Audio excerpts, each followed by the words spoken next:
ನಾನಿಲ್ಲಿ ಪ್ಲಮ್ ಅವರ ಟೋನರ್ನ ತಗೊಂಡಿದ್ದೀನಿ. ಇದರಲ್ಲಿ ರೈಸ್ ವಾಟರ್ ಮತ್ತು 3% ನೈಸಿನಮೈಡ್ ಕೂಡ ಇದೆ. ಇದು ನಮ್ಮ ಸ್ಕಿನ್ನನ್ನು 3 ದಿನದಲ್ಲಿ ಬ್ರೈಟ್ ಆಗಿಸುತ್ತೆ. ನೆಕ್ಸ್ಟ್ ನಾನಿಲ್ಲಿ ಪ್ಲಮ್ ಕ್ಲಿಯರ್ ಮಾಯ್ಶ್ಚರ್ ಜೆಲ್ನ ತಗೊಂಡಿದ್ದೀನಿ. ಇದರಲ್ಲಿ ರೈಸ್ ವಾಟರ್ ಹಾಗೂ 2% ನೈಸಿನಮೈಡ್ ಇದೆ.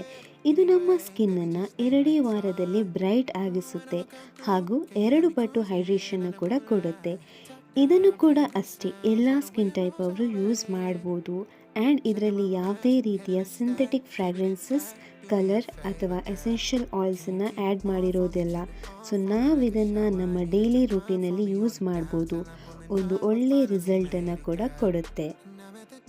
ಇಲ್ಲಿ ನೀವು ನೋಡ್ಬೋದು plum hybrid sunscreen with rice water and 2% niacinamide. ಇದರಲ್ಲಿ SPF 50 PA++ ಇದೆ with physical and chemical sun filters. ಇದು ಬಿಸಿಲಿನಿಂದ ಆಗಿರೋ ಟ್ಯಾನನ್ನು ಕೂಡ ರೆಡ್ಯೂಸ್ ಮಾಡುತ್ತೆ. ಇಲ್ಲಿ ಪ್ಲಮ್ ಸನ್ಸ್ಕ್ರೀನ್ನ ಸ್ವಲ್ಪ ಕ್ವಾಂಟಿಟಿಲಿ ತೊಗೊಂಡು ಫೇಸ್ಗೆ ಈ ರೀತಿಯಲ್ಲಿ ಅಪ್ಲೈ ಮಾಡ್ತಾ ಇದ್ದೀನಿ.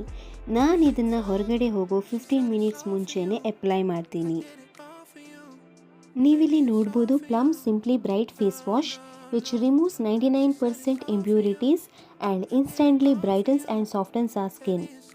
ನಿಮ್ಮದು ಆಯಿಲಿ ಹಾಗೆಯೇ ಆಕ್ನಿಪ್ರೋನ್ ಸ್ಕಿನ್ ಆದರೆ ಈ ಒಂದು ಗ್ರೀನ್ ಟೀ ಫೇಸ್ ಮಿಸ್ಟ್ನ ಅದರ ಜೊತೆಗೆ ಈ ಒಂದು ಟೋನರ್ ಹಾಗೆಯೇ ಸಿರಮ್ನ ಕೂಡ ಟ್ರೈ ಮಾಡ್ಬೋದು.